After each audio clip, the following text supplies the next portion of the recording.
you want to open it up to questions? What are the kind of the emotions this being before it kind of gets real? Yeah, it's interesting every year. It seems to get earlier and earlier for sure this season. I think the guys are excited, obviously. Get a chance to play our first game on the road against the top 20 team in the country. There's an excitement level. I'm sure they're anxious as well in terms of getting a chance to put on a uniform, and the system's new and everything like that. And I'm excited about seeing how we'll do. I remember I was at Alabama one time. Coach Saban was there, and he met with us one time. He goes, you never really know what you have until you play somebody else. And this is a team that was ranked in the top 5 each and every year.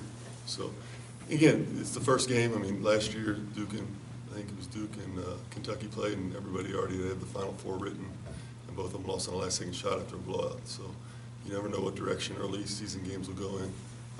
I'm more concerned and focused on our ability to continue to take, understand our system and really get after it. So that's a long-winded answer for how we're feeling.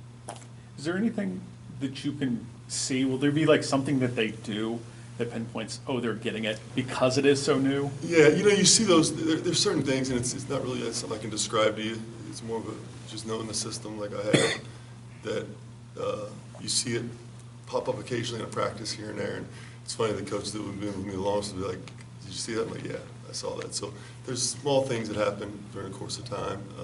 I've seen some of those more and more each day. Certainly not to where we need it to be, but it'll get there. What are those? I mean, I know it's tough to describe to a layman. Just when we're in our press or we're doing something defensively where the pace is where we want it and guys are in the right spots, and they can go from one area like a press to a gap situation in half court to transition offense, and they can tie all those 3 things together, and all of a sudden it becomes one, just like the react instead of thinking. Those are moments in time where you get it. Because at the beginning of the season, we couldn't even get one. So we're getting it there. Are you getting more than one now in practice? We're getting a few. Yeah, we're getting a few. But again, you don't know until you play someone else. Sure. How much of a challenge is it in just going on the road to open up, even if, regardless of opponent, having to start on the road? Yeah, I mean, anytime you get to go on the road, you get to play Ohio State in our first game on the road, it'll be a challenge. And it's good for college basketball because you get a chance to see 2 good teams go against each other right away.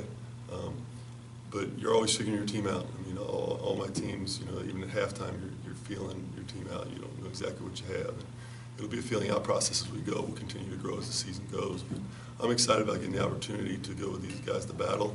It's a long journey. The season's really become long between fall and winter, and today's our 30th practice. So it's time to put on the real uniforms. You mentioned it's good for college basketball. Is it good for the University of Cincinnati? Do you like having this challenge as the first game out, or would you rather kind of ease into it a little more? Yeah, I mean, I'm excited about it. I mean, it's your schedule is what it is. So, we'll attack it. The tough part is you just don't have any.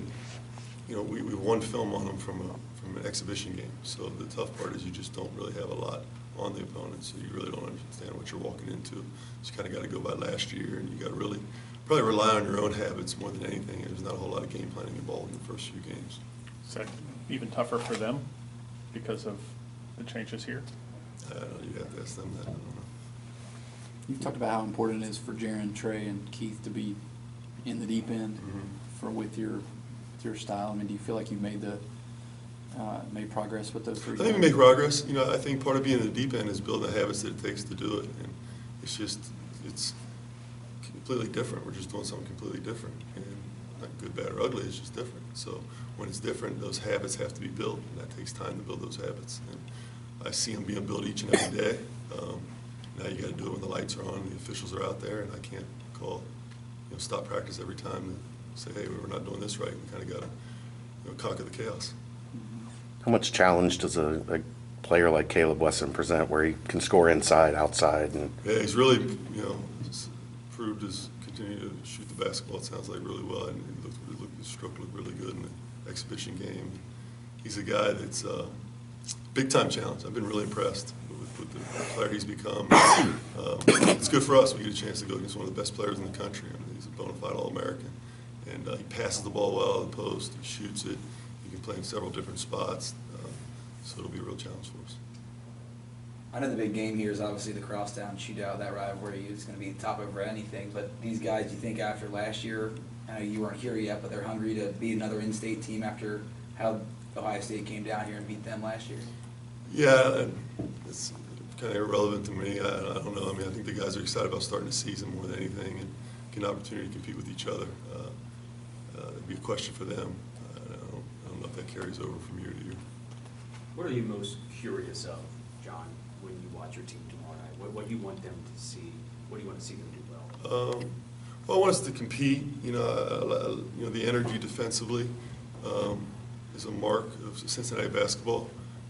But now it's going to be man-to-man. It's going to be done, different ways of guarding ball screens and different things like that. So I want to see the intensity level there. I want to see guys playing together. I want to see a group that probably most interested to see how we handle adversity. That's always a true tell sign of what kind of team you're going to have in terms of how you handle adversity. I guarantee recruits two things: will love you when you come, your son when they come, and they'll go through adversity. I guarantee my team every game we're going to go through adversity. So have we put ourselves in a position enough in the off season to create that? So I'm really anxious to see how we handle that. How do you try to create that in practice? Well, I think you do a number of different things. Conquer the chaos is what we say. I mentioned that before. Provide a chaotic environment in practice. The game of basketball creates it. Other teams go on runs. You could have one unit that you say, well, these guys should beat this unit, and that unit kicks their tail for 5 minutes. And so the game of basketball has a tendency to create its own. Our goal is to be, over the course of the season, is not to be our own opponent, right? So nowhere on our schedules does it say Cincinnati basketball. So we want to try to make sure we're not creating our own adversity during the course of a game.